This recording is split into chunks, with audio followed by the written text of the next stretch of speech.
Okay, hey, thanks for tuning in to MotoHead. What we're going to do here is replace or change out the fuel screen located right here with this Golan fuel filter. Okay, and then later I'm going to be replacing the inline fuel filter and screen cage and all that. So, but right now I got the airbox removed, and if you don't know how to do that, you can refer to my other video about removing the airbox.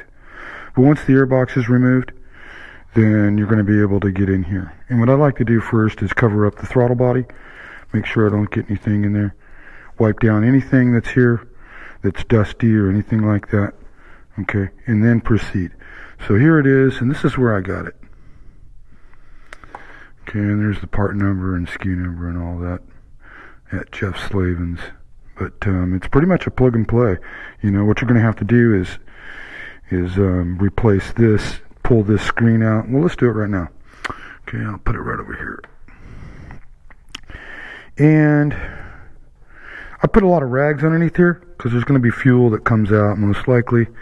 And there's a quick release on this, and it's just right there underneath. And I did a fuel screen video also, and you can kind of refer to that, where you really don't need to take out the airbox. You can just kind of do it. See, look.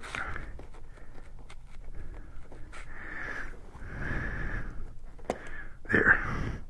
So there's a quick release button right here where my thumb is. So, yeah, fuel comes out, I can smell it, and that's that. So, what I'll do is take in this, and I lightly coated some silicone grease just around here, just a light lid coat. You probably don't even have to do it, but, and then push this in, spring loaded. It's kind of hard to film and do all this at once, but there it goes. So, that's in, and the next thing I'm going to do, try to dump out as much fuel as I can in here.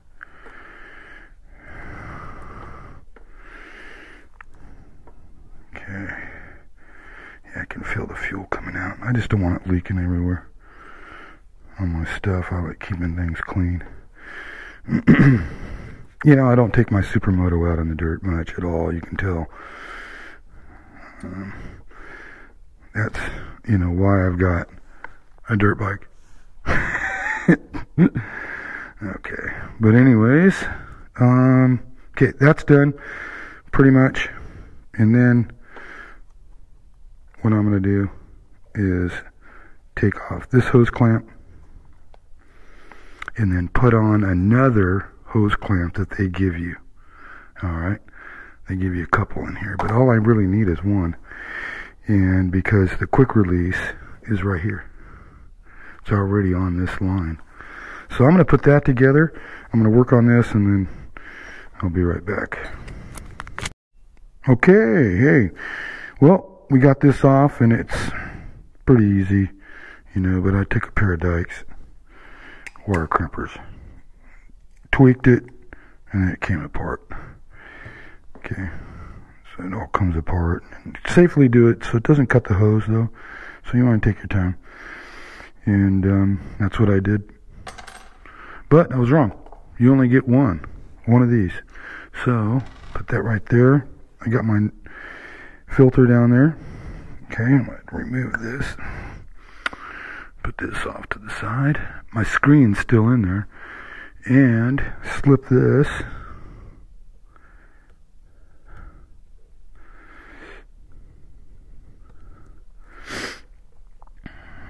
on like that, and then I've got this covered up too. I didn't want to get anything in there. Okay, like that. See, fuel. I didn't want that. I have to put this hose clamp right on the edge.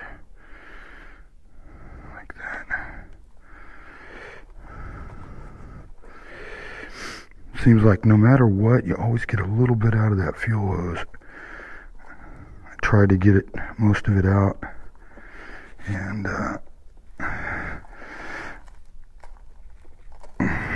there.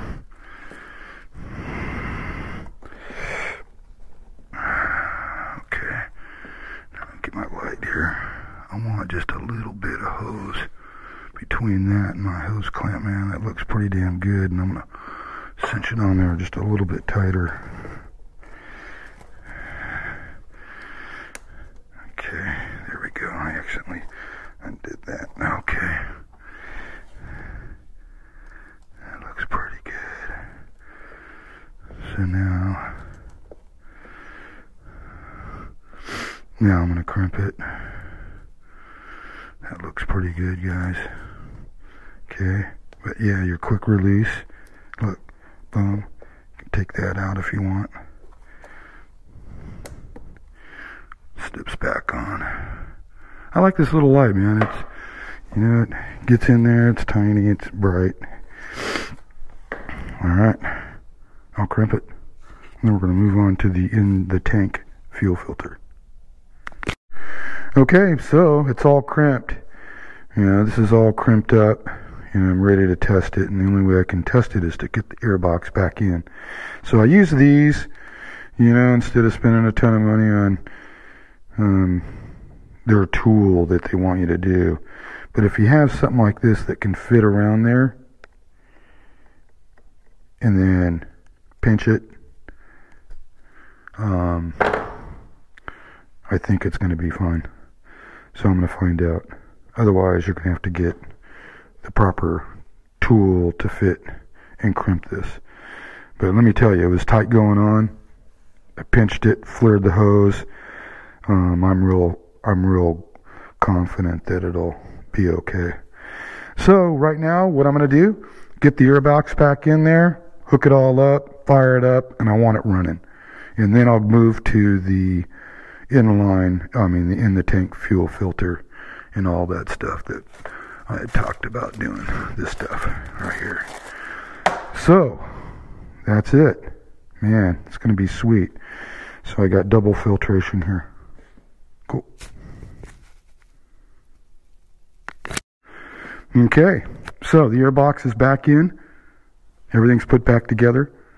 And before I move on to the next phase, and that's replacing the in the tank filter, you know, that we had talked about, you know, this stuff.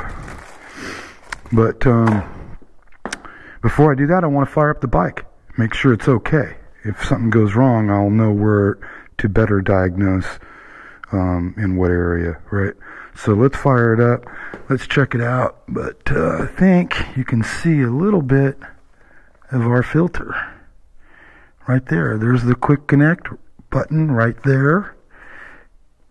And then there's the filter.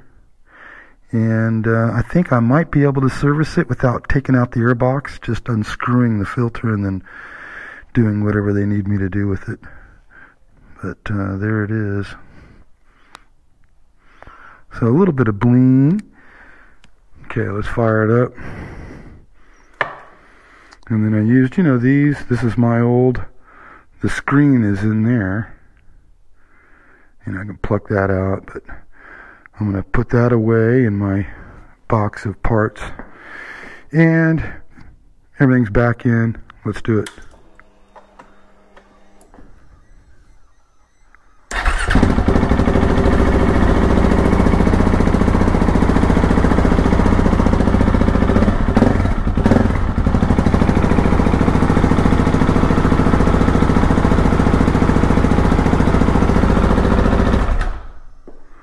I think that sounds pretty good, man. All right. Well, thanks for watching.